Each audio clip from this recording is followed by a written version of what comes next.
and I'd like to introduce our first guest speaker. Someone very special to our relay this year. State Farm is one of our corporate sponsors, and Richard Pagano is our local agent. His office, here's your plug, is on Buchanan Road in Antioch.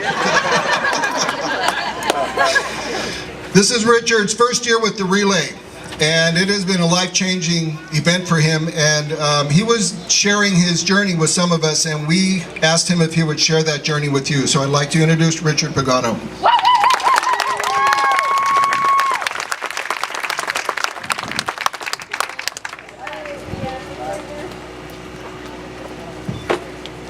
Good morning.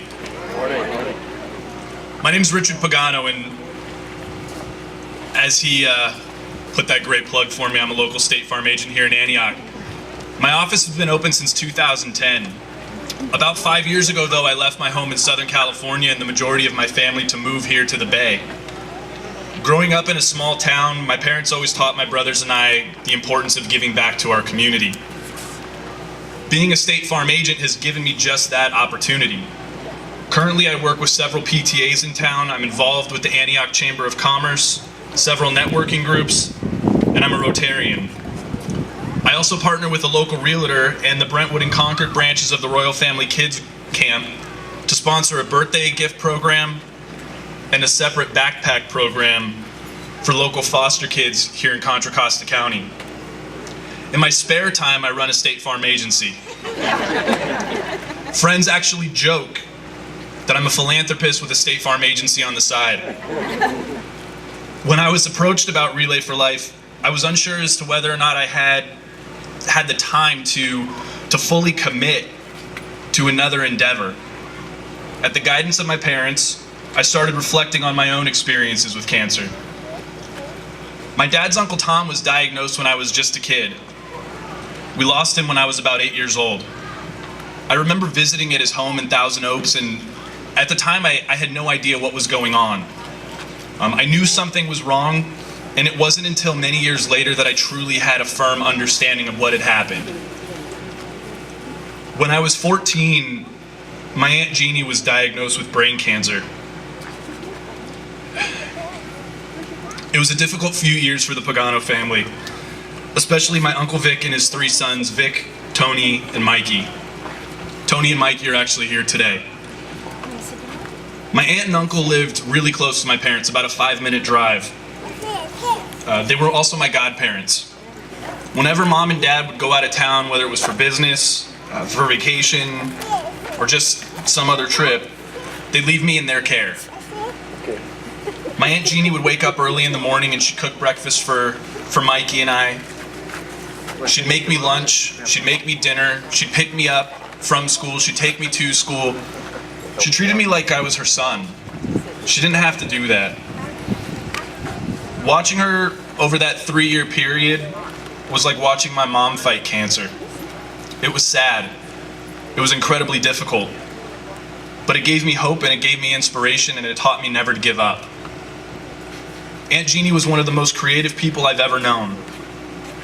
She made everything from earrings to dolls, holiday items, and sweaters. She even made me a pair of shoes. Today, with the support of her sons, the entire Pagano family, I've created a team in her memory. We're called Handmade by Jeannie. Come by our booth and check out some of the stuff she made. In 2001, we lost my grandfather to lymphoma. I had the opportunity to work alongside other family members and spend some intimate time with him as one of his caregivers. It was beyond exhausting, and there were 15 of us. I learned patience and compassion from that experience. I also learned respect for those not fortunate enough to have 15 aunts, uncles, and cousins to be there. I'll preface this next part by saying that I had a little bit of a different agenda going through school than both my brothers did. I saw greater value in being social, while they felt it more important to study. You guys know what that means. My youngest brother Tommy graduated from Berkeley last year with a degree in statistics. My middle brother Paul studied cellular and developmental biology, I can barely say that, at UC Santa Barbara.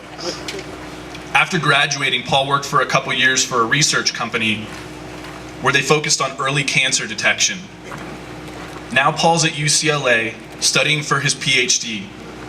His wife, Steph, of 2 years, will attest that every day, right now, Monday through Sunday, Paul is at the lab studying. Paul believes that the current ideas about cancer and how it attacks the body are wrong, and he's committed to finding a cure.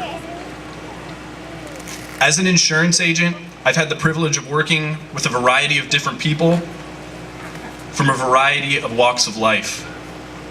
My team and I have deep conversations with clients about life insurance and what could happen to their families if they pass early. In the time that I've been an agent, I've seen clients become stricken with cancer. Stephen, Julie, and Walter may not know it, but their courage in the face of this debilitating and frightening disease has been an inspirational aspect of my life. I focus it on nearly everything I do.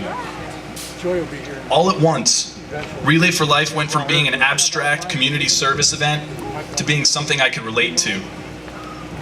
I realized that I didn't need to have cancer for me to get involved. It had touched my life and the lives of so many family members, so much so that my brother now is spending hours in the lab trying to find a cure. The question quickly turned from, should I participate, to how could I not participate? Well, apparently I did a good job because Michelle asked me to be a speaker today. In one fleeting moment, I was excited and flattered beyond belief. That I would have been thought of as worthy enough to speak in front of all of you was absolutely incredible. But like I said, that moment was fleeting. The next moment, however, would stick with me for the next 2 weeks. And it's still with me right now. Fear. The fear of standing here in front of each and every one of you, not wanting to give a sad speech, not wanting to give a bad speech, wanting it to be relatable. I'll be honest, I was having really bad anxiety attacks over this. Seriously, even on Thursday, I was having a really bad anxiety attack. Thank God for my friend Carlos. He helped me realize that my fear and my anxiety pale in comparison to what my Uncle Tom, my Aunt Jeannie, and my grandfather must have felt. Or even my clients, Stephen, Julie, and Walter. I realized my worries were trivial, and that any fear that I felt couldn't be half of what you all felt. So here at Relay for Life, we have an opportunity to honor those who have gone before us and to celebrate the courage and the strength of those who continue to battle each and every day. This is an opportunity for all of us, whether fighting cancer as a patient or as a caregiver or fighting some other disease, to come together as a community, to stand together as brothers and sisters with a sense of belonging and commonality despite and in spite of our differences, to bring different people together, to introduce them to one another in support of a noble cause. And the beauty of it all is that it doesn't have to end today. We all share in this experience of life, and we all have the opportunity to honor, celebrate, and love one another every day. Whether it be through an embrace, or a smile, or a wave, we all have a gift to give. That gift could make someone feel good. It could make them feel better. And it could help them find the strength to continue fighting. One of my favorite quotes is from a movie called Coach Carter. We are all meant to shine as children do. It's not just in some of us. It is in everyone. And as we let our own light shine, we unconsciously give other people permission to do the same. As we are liberated from our own fear, our presence automatically liberates others. Thank you.